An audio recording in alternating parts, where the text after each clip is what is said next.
Hello mga ka-trending, welcome back to ZK Trend.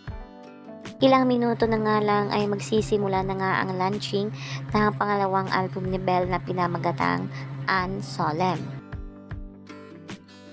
Sa ngayon nga ay marami nang ngang nag-aabang sa labas ng Skydome para sa naturang album launch ni Belle. At kasalukuyan ngang nasa rehearsal ngayon si Belle Mariano at talaga namang hands-on si Belle Mariano sa naturang niyang album launch.